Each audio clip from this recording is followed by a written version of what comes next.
Donc ici, on a une porte à tambour. On te donne la circonférence, la base, c'est la porte à tambour, la vue de haut ici que j'ai dessinée. Donc c'est la base de ma porte à tambour. On te donne la circonférence. La circonférence est de 9,42 mètres. On te donne également l'aire du secteur, donc l'aire du plancher d'une chambre. Donc ça correspond à l'aire d'un secteur qui est de 1,18 mètres carrés. On te demande de trouver la mesure de l'angle de ce secteur-là. Et par rapport à la hauteur du cylindre, okay, bon, on peut le mettre dans nos données. La hauteur, c'est 2 mètres, mais vous allez voir qu'il ne va pas nous servir pour calculer notre mesure d'angle. Donc, pour faire ça, mais quand je cherche une mesure d'angle avec connaissant l'aire du secteur, ce que je vais faire ce que je vais devoir utiliser comme formule, c'est mesure de l'angle sur 360 est égal à l'aire du secteur sur l'aire du disque. Puis pour calculer l'aire du disque, ben, je vais faire pi fois le rayon au carré. Malheureusement, le rayon, il n'est pas donné. Donc, dans cette formule-là, l'angle n'est pas donné et le rayon n'est pas donné. Donc, il va falloir commencer par trouver notre rayon pour être en mesure de calculer notre angle. Donc, ma première étape, c'est de trouver le rayon. Comment je vais trouver le rayon? Bien, je vais utiliser la circonférence pour aller isoler et trouver mon rayon. Trouver le rayon. Donc, j'écris ma formule de circonférence, qui est 2pi fois le rayon, et je vais aller isoler pour trouver mon rayon. La circonférence, je remplace par 9,42. Je vais diviser chaque côté par 2pi.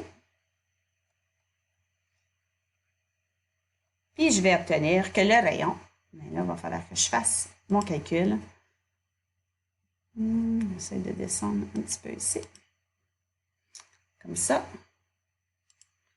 Mais le rayon, il va falloir que je sorte ma calculatrice pour le calculer. Donc, je vais faire 9,42 divisé par 2.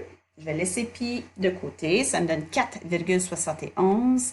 Et le pi va se mettre au dénominateur parce que c'est là que c'est ici, il est au dénominateur, juste ici. Donc là, ici, le rayon, ben, c'est des mètres, je crois. Oui, des mètres. Donc là, après avoir trouvé le rayon, là, je vais pouvoir venir ici dans ma formule, puis trouver la mesure de l'angle. Donc, trouver. Ça sera la deuxième étape, trouver l'angle. Et là, je vais remplacer la mesure de l'angle, c'est ce que je cherche sur 360. L'aire du secteur, il est donné dans le problème. Je crois que c'est 1,18. Il va falloir que je retourne voir dans mes données. Oui, 1,18.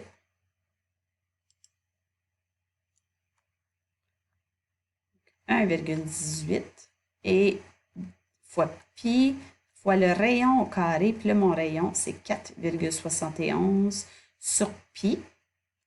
Puis, il ne faut pas que j'oublie que ça va être au carré. Donc, pour trouver ou pour isoler l'angle, je vais faire 360. Je vais faire mon produit croisé. 360 fois 1,18 divisé par pi fois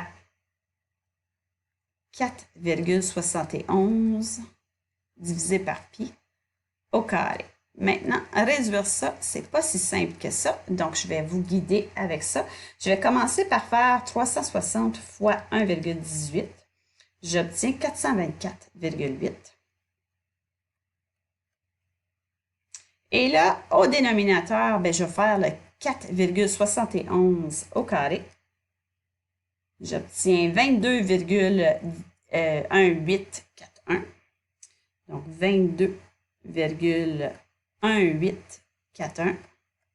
Et les pi, bien, qu'est-ce qui se passe avec les pi?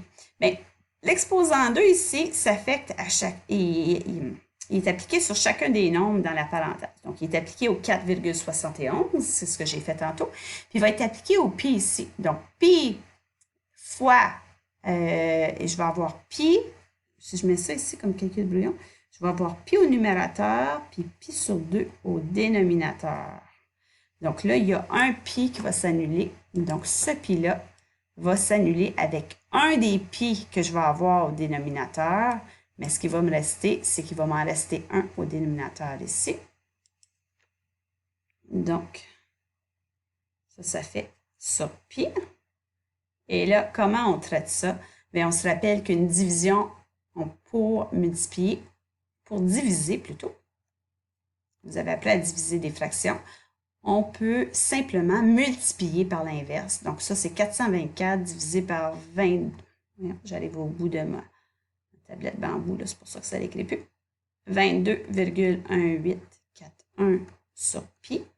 Et là, je vais multiplier par l'inverse. Donc, ça fait 424,8 fois pi sur 22,1841. Et là, je prends ma calculatrice. Je fais 424,8 que je divise par 22,1841. Donc, 424,8 qui va être divisé par 22,1841 qui donne, oh là là, c'est pas très joli. Je vais essayer de mettre ça en fraction, voir si ma calculatrice va voir. La calculatrice ne veut pas, malheureusement. Donc, quand ça arrive, ça, que la calculatrice ne veut pas, bien là, à ce moment-là, on a juste à trouver la valeur approximative. On met tout ça ici dans notre calculatrice. Et là, on trouve la valeur approximative. Et donc, je vais faire 424,8 fois pi divisé par 22,1841 égale.